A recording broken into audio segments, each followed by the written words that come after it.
Hello and welcome to Business and Everything in the Middle, a podcast sponsored and powered by the EDC, the Economic Development Corporation of Kansas City. We are delighted today to have the person to whom I most directly report. Dan, I want you to introduce yourself and just kind of tell us a little bit about what your role is at the EDC. Then we're going to get right into the alphabet soup of all those terms and acronyms that get many of us confused. Absolutely. Yeah. So my name is Dan Moye. I am the director of the Land Clearance for Redevelopment Authority, the Enhanced Enterprise Zone Boards, and the Chapter 353 Advisory Board. I'm also the acting director of business development. So again, Dan is the person to whom I report. That's my biggest concern, but you did talk about a couple other things. So can you get real specific and tell us what LCRA is, Chapter 353, and talk a little bit about EEZ as well, just for people that might not have a clear understanding of what those acronyms mean? Yeah, absolutely. So the Land Clearance for Redevelopment Authority is the LCRA. It's the first in the alphabet soup of agencies, yes, and it's the one that I've been tied to the longest. And it's a redevelopment organization that we have that focuses more specifically on smaller scale projects. It's been involved in some of the larger projects in Kansas City, but our real niche is in small scale, affordable housing and single family housing. It's unique in that it's really our main program for single family housing. It allows homeowners to invest in their properties and save some money long term and kind of be able to really invest in their own home. Switching to the Chapter 353 advisory program, that's one that is able to do larger scale projects. It's a little bit less used than some of our other projects, but it has the ability to be longer term, have a higher level of abatement, and be a little bit more organized and structured in terms of an overall plan development as opposed to just a project. And finally, the Enhanced Enterprise Zone Boards, those are really our job creation incentives, and that focuses on the creation of jobs and investment in property. And so it allows companies that want to move into a space that may need some extra work done to benefit from the tax abatement going into effect. So a couple things I'd like for you to hone in on are, first of all, for people that don't understand how abatement packages work, would you please describe a little bit about what that's like? So if you're attracting a business into Kansas City, and as a part of that attracting process, you're going to offer them some sort of an incentive. Talk about what those incentives could look like. Yeah, absolutely. And I'll scale it down to really make the best analogy that I can. And so I'll just give an example of a house. And so let's say a house is paying $1,000 in taxes and is in bad shape, needs some work done, and somebody's going to go in and spend $100,000 fixing up that house. Now, maybe the new tax bill, once that's done, is going to be $5,000. Well, an abatement would make that a savings. And so rather than pay the $5,000 tax bill, once you've completed your renovation, you would continue to pay that $1,000 for some period of time. And so as that translates to a company, it's a much higher level of investment usually, but the same principle is in effect. If their building that they're taking over or buying or renting was paying a certain level of taxes and they make improvements to fit their company, they get to experience those savings long term. And it allows for lower rent rates for companies. It allows companies to get into properties that maybe they couldn't afford without an abatement, and it just provides a lot of different benefits. And so some of them are based on curing blight. Some of them are based on job creation. We really have a wide variety of ways that we can do that.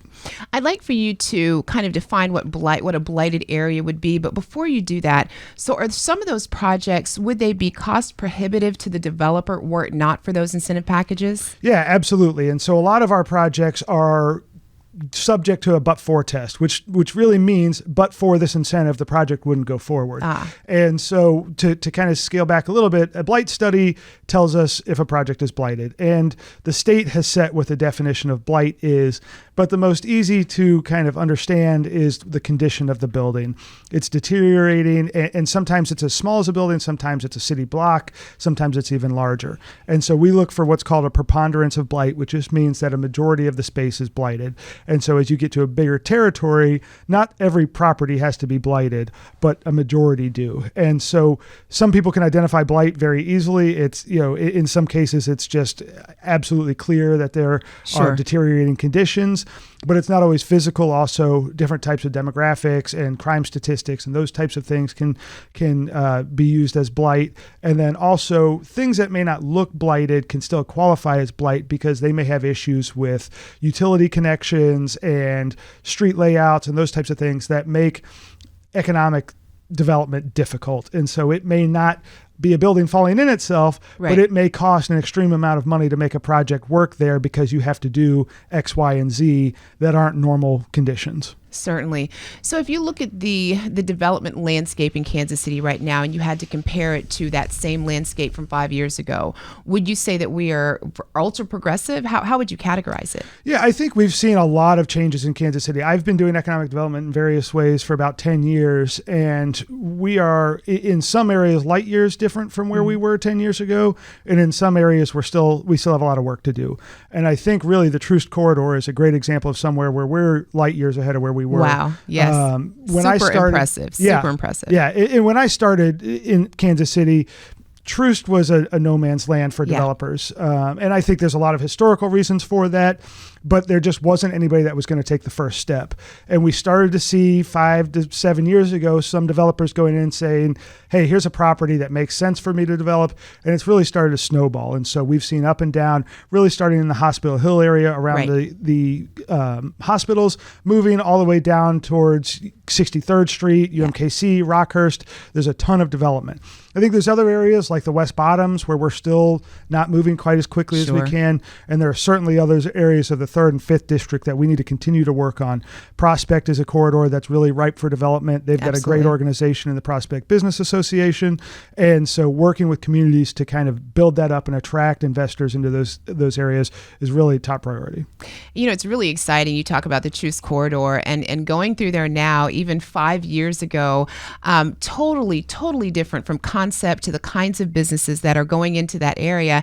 And I think if you scale it all the way down to what does the typical neighborhood homeowner see? They see progression, they see investment in a community. And I think that there's been a lot of feeling of forgotten, that we've been forgotten about. So I appreciate the fact that Kansas City has taken that progressive approach and has been consistent with it. What would you hope to see in the coming years in terms of, and let's just say the next 3 to 5 years in terms of development in the Kansas City area? Yeah, I think we really need to focus on continuing to support some of the smaller communities and really getting involved with the neighborhoods. LCRA has been active with the Marlboro Community Coalition, which is down in the 5th District. And working with communities like that really promotes the best type of economic development because it's community driven as opposed to top down. And so we get to help them focus on what they want to see in their neighborhood. And so while development along Troost is great and we want to see that kind of stuff happening, we also don't want to promote gentrification. We want to make sure that the people who are living there get to benefit also. And so that's where things like the LCRA single family home program really help us allow people who want to stay in their neighborhoods, want to participate in that growth and want to see the success of their communities really have a voice. And so I think over the next coming years, we need to continue to focus on that, making sure we're working with groups like Blue Hills, Santa Fe neighborhood, Ivanhoe, and make sure that they're getting what they want and having a seat at the table. Obviously, developers want to do what they want to do. There's a common ground, and that's what we have to continue to find. And I think that is a big source of pride for me as well. And I'm finding even in my conversations that developers are more willing to really listen to the needs of the community. So I'm sure you feel the same way as you're going through some of these areas and seeing it. So I'm going to ask you a question that's a little bit off course right now. What is the absolute best part of your job? What do you love most about what you do? I love coming to Kansas City. Other than having me come in the morning and do absolutely. That's the highlight every day. But I love the fact that I get to work on making Kansas City a better place. I mean, that's the easiest thing. That's the bottom line. And I come to work every day thinking about how I can make the community better, how I can find areas of collaboration. Yes. Because like I said, developers want to do what developers want to do, but where we can give them guidance and we can work with them and we can show that there is a plan, that helps them decide what they want to do. And so really finding projects that are in tough areas and getting them to fruition is great. I think if you look, especially around 30th and Troost, where you have the Wonder Bread building. You got Wonder Lofts there. You got, You've got the Combine that's gone in there. You've got Ruby Jeans across the street. Soul Centricity, all those good places. And so you've got all these things that weren't there 5 years ago and now are doing very well and have built themselves into the community. I think those are the types of projects that make me happiest. Well, I share that with you. It's really exciting for me. I love the pizza at the Combine, and it's a 10-minute drive. And so things like that really are, like I said, a source of pride for me in Kansas City, but it also takes away that urge to want to leave the city. And so I think that for a lot of native Kansas Cityans that we've recognized that there are all these possibilities, and we're starting to see them really, as you said, come to fruition. And so that's awesome. So we're going to take a quick pivot here and introduce our next guest, Andrea Dorch, who is the director of the Human Relations Department for the City of Kansas City. Welcome. Thank you. Thank you so much for joining us today. And again, we've had lots of guests on, some that have been employees of the EDC, some that are just impactful members of our community, some that are business owners. And I think that you fit very well into that group, because what we're going to talk to you about today is what you do for the city. However, I want you to go back just a little bit and talk a little bit about your background before you even came to your current position. Okay. Well, I actually am not new to the city. I actually started in the city in the late 90s. I worked in the Public Works Division. So I was in engineering, and then I left. I went to law school. I'm also a U.S. Navy veteran, so I was able to leverage let's that. Take a pause and just say thank you for your service for that one. That is awesome. Welcome. That is awesome. Thank you. Welcome. Thank you for that. We definitely...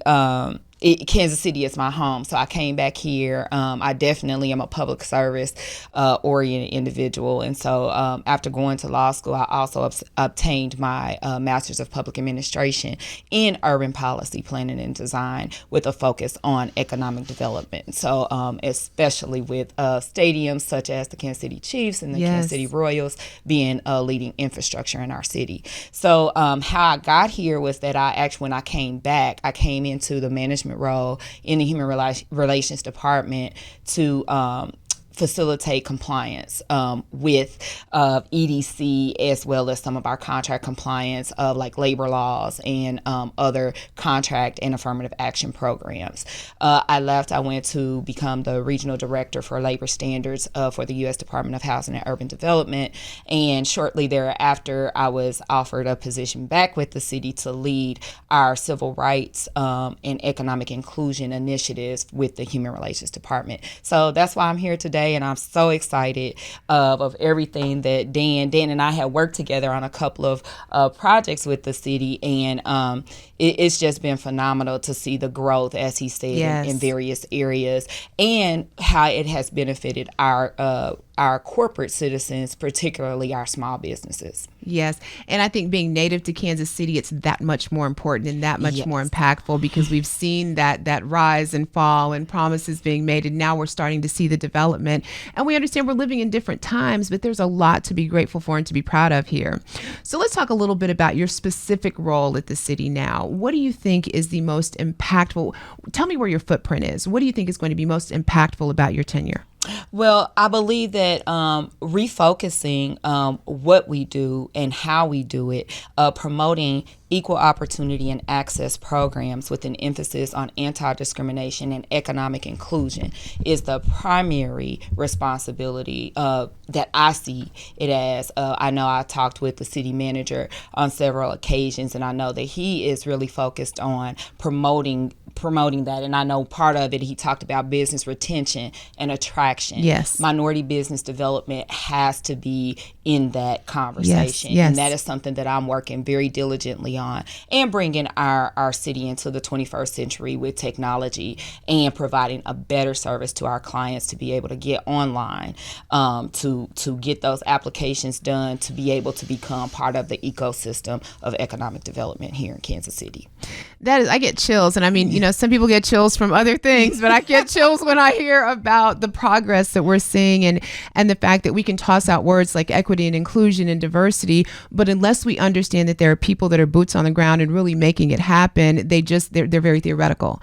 So let's dig a little bit more deeply for those people that may not understand what benefits there are to MBE, WBE certifications. Can we first start talking about why they're necessary? So, and I want to clarify, I know we use a lot lot of acronyms. I know. And I just, when I said, hey, Dan, get us out of the acronym land, and I do it as well. So, yes. Yeah, no worries at all. So MBE is Minority Business Enterprise, and it is a distinct program from the WBE program, which is Women Business Enterprise. I know we often lump them together because we're guilty of using them interchangeably. Yes, absolutely. But the Minority Business Enterprise program was developed as a way to remedy past discriminatory effects that the city may have been a passive participant or an active participant in that discrimination in the economic unity of the city. Yes. So we have initiated a disparity study about every 10 years. And our most recent one promoted that we do still have, unfortunately, some disparities in the workplace, in the marketplace, and in the workplace. We also have a construction employment program, which I'll talk about later. But specifically for minority business enterprise, it's about the ownership of that business and how we move that business forward. First, by actually certifying that they do truly manage, own, and control that business, not from a dictator type way. I think that's how it's kind of been viewed or perceived, but more so from the protection of that business, because we know businesses that are owned by minorities are more vulnerable and susceptible to fraudulent use. So we try to get in there and help and assist with small businesses getting that certification. And then on the WBE side, the Women Business Enterprise, very similarly, we certify to ensure management, control, and ownership, and then letting anyone who would like to utilize such a business know that they are legitimate in the marketplace. Can you talk a little bit about, and I think that most of us understand why those certifications are needed. We understand how the disparity happened and what the possibilities are without it, but what challenges do minority businesses typically face? So let's say we get the certifications and I get certified as a WBE. Will I face some additional scrutiny?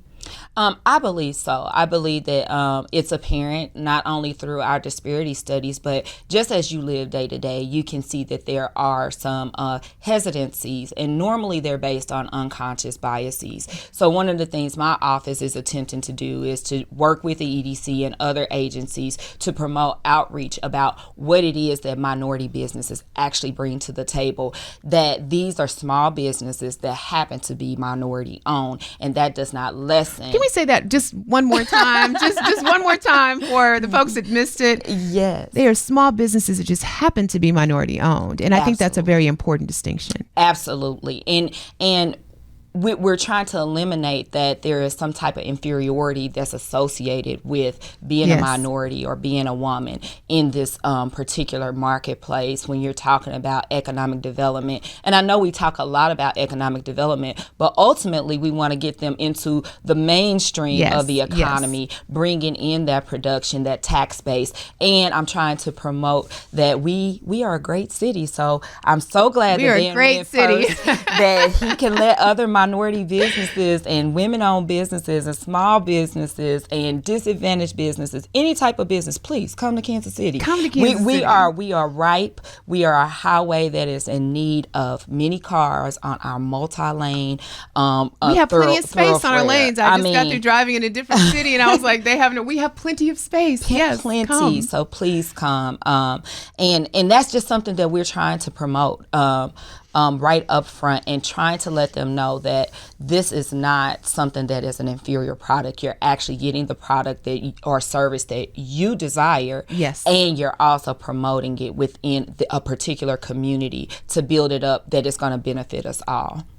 And, I've got a question that's a little off kilter, but do you find much fraud in terms of people trying to become certified that don't qualify to become certified as either MBE or WBE?